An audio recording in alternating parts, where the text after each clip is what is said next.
Dunod was a heroic figure who lived in the 5th and 6th centuries and was director of Christianity in England and Wales around the time of the beginning of the 1260-year prophecy in 538, and led the church during its critical encounter with Augustine, the founder of the papal church in Britain. He was a contemporary of Kolumban and had received his training from him. Here in Bangor-on-Dee in Wales, a training institute was established that would be key in establishing this country as a mighty force for truth and resisting the advances of Rome for centuries.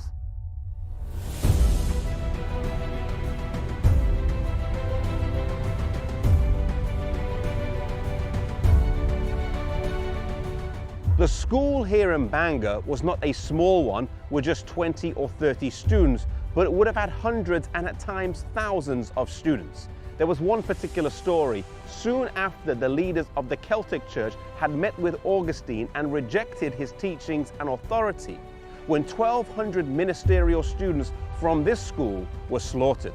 The Welsh Church was one of the sturdiest and withstood much opposition to it, maintaining its stance the longest out of the churches in England, Scotland, and Wales. They differed with Rome on many points, but the supremacy of the bishops, celibacy, and the Sabbath were three of the main ones.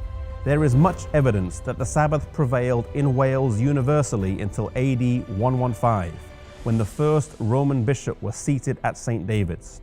The old Welsh Sabbath-keeping churches did not even then altogether bow the knee to Rome, but fled to their hiding places, where the ordinances of the gospel to this day have been administered in their primitive mode without being adulterated by the corrupt church of Rome.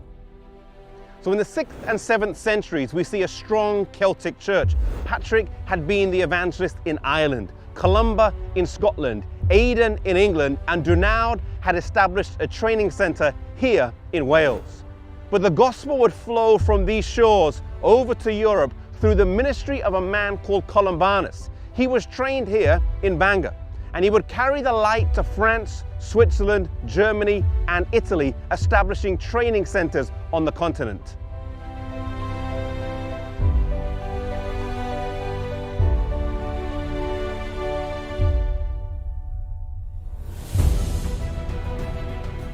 The first place he established a school was in France.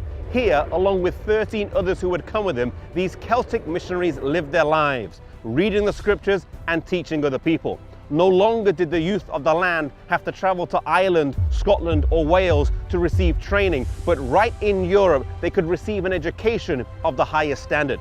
Soon this school became too small, and he planted another one nearby, and then another one nearby, all within 20 miles of each other. Later on in his life, he would plant schools in Switzerland and in Germany. Even as he was nearing the end of his life at 70 years old, he did not slow down. Now settling in Italy, he was joyfully received, and the commonality between the faith of the Celtic Church and that of the Waldensians was seen as he found a strong bond with the believers there.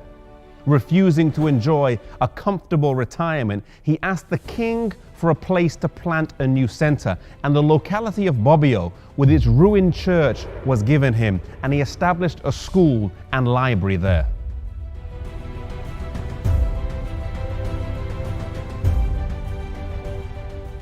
He died 1 year after founding the school in Bobbio, Italy, in the year 615 at the age of 72. He lived a faithful life, learning the gospel here in Wales, and then dedicating his life to the spreading of the gospel in foreign lands, setting up mission institutes all over Europe. One thing that stands out to us from the life of Kolumbanus is that he worked for God all the way until the end. He didn't enjoy an easy retirement, but he kept pressing on. No matter who we are, whether we work for the church or whether we don't work for the church, whether we are employed, whether we're unemployed, whether we're old or whether we are young, let us be faithful to God wherever we are, using the talents God has given to us all the way until the end.